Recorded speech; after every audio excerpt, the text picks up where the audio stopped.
बहुत समय पहले की बात है। किसी गांव में एक युवक रहता था।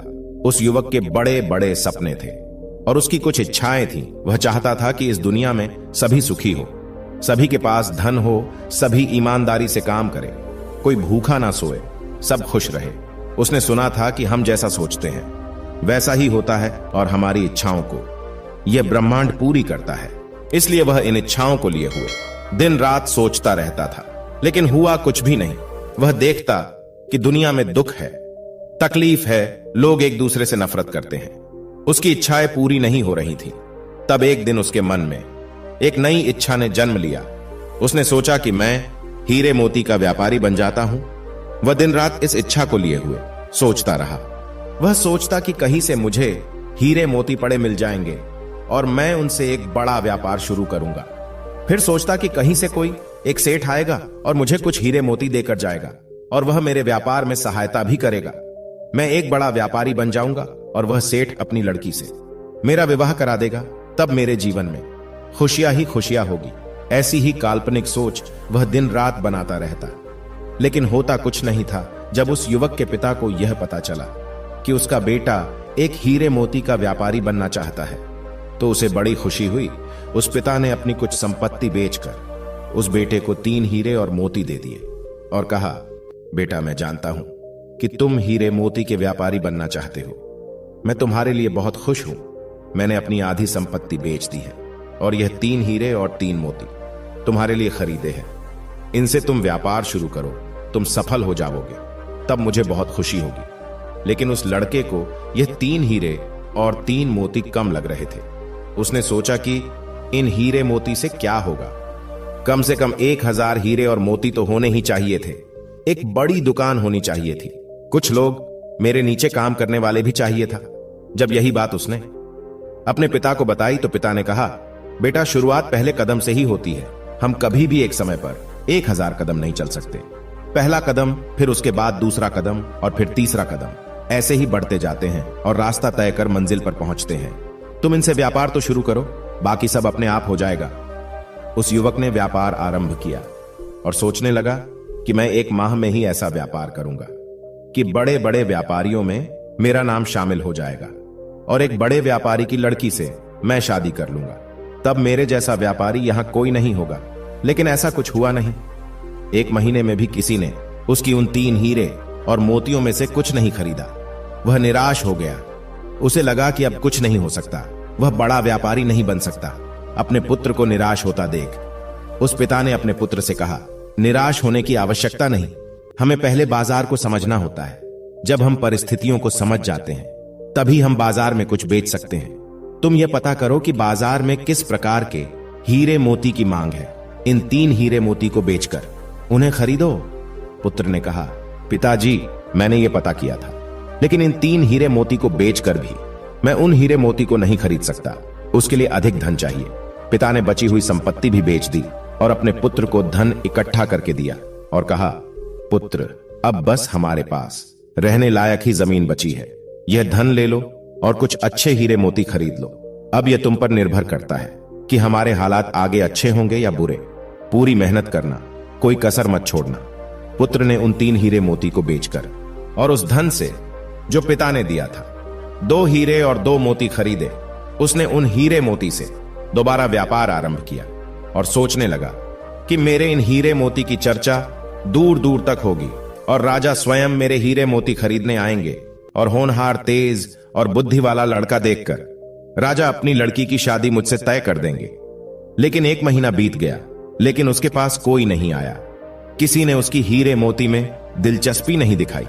वह फिर से गहरी निराशा में चला गया और वह अपने पिता के पास वापस आया और उसने कहा, पिताजी मैं व्यापारी बनने लायक नहीं हूं, आप यह दोनों हीरे रख लीजिए। पिता ने कहा, कोई बात नहीं, ये दोनों हीरे तुम ही अपने पास रखो और फिर से कोशिश करो।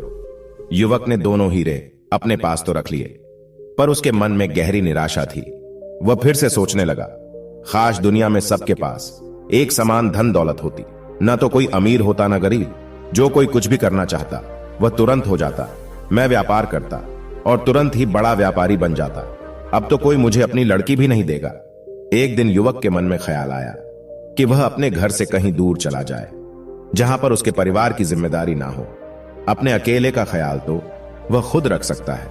फिर उसने सोचा कि मैं सन्यासी बन जाता हूं, मान सम्मान भी मिलेगा और जिम्मेदारियों से छुटकारा भी। यही सोचकर एक रात अपने घर से वह उन 2 हीरे मोती में से एक हीरा और एक मोती लेकर चला गया। जाते समय उसके ख्यालों में था कि वह बाहर मर्जी की जिंदगी जिएगा, न किसी की रोक टोक होगी और ना ही किसी को जवाब देना होगा और ना ही किसी की जिम्मेदारी होगी। जीवन को पूरी मस्ती में जिएगा। घर से जाते ही उसने वह एक हीरा और मोती बेच दिया और 6 महीने तक आराम से जिंदगी को काटा। अब उसके पास धन समाप्त हो गया था। उसके पास खाने के लिए भी पैसे नहीं थे और भूख किसी से बर्दाश्त नहीं होती। एक रात वह भूख भूख चिल्लाता हुआ, इस आस में कि कोई उसे भोजन के लिए पूछ लेगा, एक रास्ते पर दौड़ता जा रहा था, लेकिन उसे किसी ने भोजन के लिए पूछा ही नहीं। तब उसे अपने घर की याद आई, अपने पिता और मां की याद आई, लेकिन वह अब घर कैसे जाए? घर जाने की भी पैसे नहीं थे और न ही घर जाने की हिम्मत शरीर में बची थी। वह एक पेड़ के नीचे बैठा रो रहा था। तभी उसने एक आवाज सुनी। उसने आवाज का पीछा किया और देखा कि एक भिक्षु नदी के किनारे पर बैठकर जोर से चिल्ला रहा था, जो तुम चाहते हो वही तुम पाते हो, जो तुम चाहते हो वही तुम्हें मिल जाता है। बार बार वह यही बात दोहरा रहा था। युवक उस भिक्षु के पास गया और कहा, जिसे जो चाहिए वह मिल जाता है? भिक्षु ने कहा, हां बिल्कुल, जिसे जो चाहिए वह मिल जाता है, जो तुम चाहते हो वही पाते हो।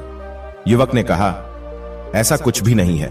मैंने अपनी जिंदगी में क्या कुछ नहीं चाहा, मगर मिला कुछ भी नहीं। भिक्षु ने कहा, तुमने अपनी जिंदगी में सपने देखे और तुम्हें सपने ही तो मिले हैं। सपनों की हकीकत नहीं जानते। आंखें खुलते ही सपने टूट जाते हैं और कुछ नहीं बचता। इसी प्रकार तुमने अपने सपनों को चाहा और वही तुम्हें मिले, सब टूट गए। सपने टूटने के लिए ही होते हैं। युवक ने कहा, तो क्या सपने देखना, कुछ चाहना गलत है? भिक्षु ने कहा, नहीं, सपने देखना गलत नहीं है, कुछ चाहना भी गलत नहीं है। सपने वही देखो जो तुम पूरा कर सकते हो। उसी चीज को चाहो जिसे तुम पा सकते हो, जिसके लिए तुम कर्म कर सकते हो, जिसके लिए तुम मेहनत कर सकते हो। सपना बड़ा हो, चाहत बड़ी हो तो कोई बात नहीं, लेकिन तुम में वह हिम्मत होनी चाहिए कि तुम उसे अपने अधिकार में ला सको। तुम्हारे भीतर उस चाहत, उस सपने के लिए शक नहीं होना चाहिए। युवक ने कहा, मैं ऐसा क्या करूं जो मैं चाहता हूं वह हो जाए? भिक्षु ने कहा, यथार्थ में ज्यो काल्पनिक सपनों की दुनिया से बाहर आ जाओ, अपनी सामर्थ्य को पहचानो। तुम मुझे बताओ, तुम क्या चाहते हो? युवक ने कहा, मैं हीरे मोती का एक बड़ा व्यापारी बनना चाहता हूं। भिक्षु ने कहा, बस इतनी सी ही बात, यह काम तो बहुत ही आसान है और तुम बहुत आसानी से कर सकते हो। युवक ने कहा, आसानी से? पर कैसे? मैं तो यह करके देख चुका हूं, हर बार असफल हुआ हूं। भिक्षु ने कहा, मैं तुम्हें एक हीरा और एक मोती देता हूं, इससे व्यापार आरंभ करो, सफलता अवश्य मिलेगी। अपना हाथ आगे करो। युवक ने अपना हाथ आगे कर दिया। भिक्षु ने उस युवक के हाथ पर कुछ रेत उठाकर रख दी और कहा, यह लो पहला हीरा। युवक ने कहा, कहां है हीरा? यह तो रेत है, आप मुझे पागल बना रहे हैं। भिक्षु ने कहा, यह रेत नहीं है, यह समय है और समय किसी के लिए नहीं रुकता। जैसे ही तुम अपना हाथ सीधा करते हो, यह नीचे गिर जाता है। समय ही वह हीरा है जिसका उपयोग करके तुम कुछ भी कर सकते हो। अनगिनत हीरे तुम बना सकते हो। समय जैसे हीरे को बर्बाद मत करना, इसका भरपूर उपयोग करना। जिसने इस हीरे का इस्तेमाल अपनी जिंदगी में नहीं किया, वह धूल में मिल गया। युवक ने कहा, मैंने अपने व्यापार में समय का ही उपयोग किया था, मगर मुझे कुछ नहीं मिला। हमेशा समय का उपयोग करने से कुछ नहीं मिलता। भिक्षु ने कहा, इसके लिए मैं तुम्हें एक मोती देता हूं।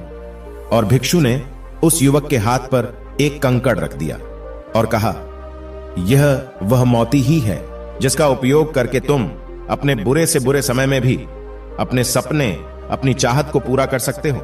युवक ने कहा, और यह क्या है? भिक्षु ने कहा, यह मोती धैर्य है, संयम है। अगर तुम समय रूपी हीरे से लाभ नहीं कमा पा रहे हो तो तुम्हें मोती रूपी धैर्य का प्रयोग करना चाहिए। जब मानव समय और धैर्य का भरपूर उपयोग करता है, तब वह जो चाहता है वह पा सकता है। तुम एक बड़े व्यापारी भी बन सकते हो। इनका एक बार उपयोग करके देख लो। मैं तुम्हें विश्वास दिलाता हूं, अवश्य ही जो तुम चाहते हो वही तुम्हें मिलेगा। युवक को बहुत भूख लग रही थी। भिक्षु ने अपनी झोली से कुछ भोजन उस युवक को खाने के लिए दिया, कुछ धन दिया और कहा, यह मेरे किसी काम का नहीं, तुम्हारे काम का है, तुम इसका इस्तेमाल कर सकते हो। युवक उस धन के सहारे अपने घर वापस लौटा और उसने अपने माता पिता से माफी मांगी। पिता ने अभी तक एक हीरा और मोती संभाल कर रखा था। युवक ने पिता से वह हीरा और मोती मांगा और फिर से व्यापार आरंभ किया। एक छोटा व्यापारी बनने में भी उसे 3 साल लग गए, लेकिन इस बार उसने समय के साथ धैर्य का इस्तेमाल किया। लेकिन अगले 2 साल में वह एक बड़ा व्यापारी बन गया और उसकी शादी भी हो गई, लेकिन एक गरीब घर की गरीब लड़की से, जो उसने खुद पसंद की थी, क्योंकि जिस पैसे के कारण पहले वह शादी करना चाहता था, अब वह पैसा तो उसके पास बहुत था। ठीक उसी प्रकार हमारे जीवन में भी इच्छाएं तो कर लेते हैं, लेकिन उन्हें पूरा करने के लिए समय का उपयोग नहीं करते। यह हमारी इच्छाएं कुछ ऐसी होती है जो हमारे अधिकार क्षेत्र से बहुत बार की होता है। उन्हें अपने अधिकार क्षेत्र में लाना आसान नहीं होता, लेकिन नामुमकिन भी नहीं होता। जैसे अभी कोई कहे कि इस दुनिया के सभी लोग ईमानदार हो जाए, सुखी हो जाए, तो क्या ऐसा हो सकता है? बिल्कुल भी नहीं होगा। लेकिन कोई व्यक्ति इसके लिए प्रयास करता है और अपने प्रयास से बहुत हद तक अपने सपने को साकार कर सकता है। तथागत गौतम बुद्ध खुद इसका उदाहरण है। पूरी दुनिया सुख से रहे, यही उनका प्रयास था, और जो भी उनकी शरण में आया उसके दुख हमेशा के लिए समाप्त हो गए। इस दुनिया के बहुत बड़े हिस्से पर उनका प्रभाव है, और वह इसलिए है क्योंकि उन्होंने अपने समय का भरपूर उपयोग किया और हमेशा धैर्य बनाए रखा। लेकिन हम तो कुछ सोचते हैं, उसके लिए प्रयास करते हैं, फिर हमें लगता है कि यह हमसे नहीं होने वाला है और तुरंत ही उसे छोड़ देते हैं। तो फिर हमें लगता है कि हम अपने जीवन में कुछ नहीं कर सकते, लेकिन ऐसा नहीं है। जो आप चाहते हैं वह आपको अवश्य मिलता है। धन्यवाद।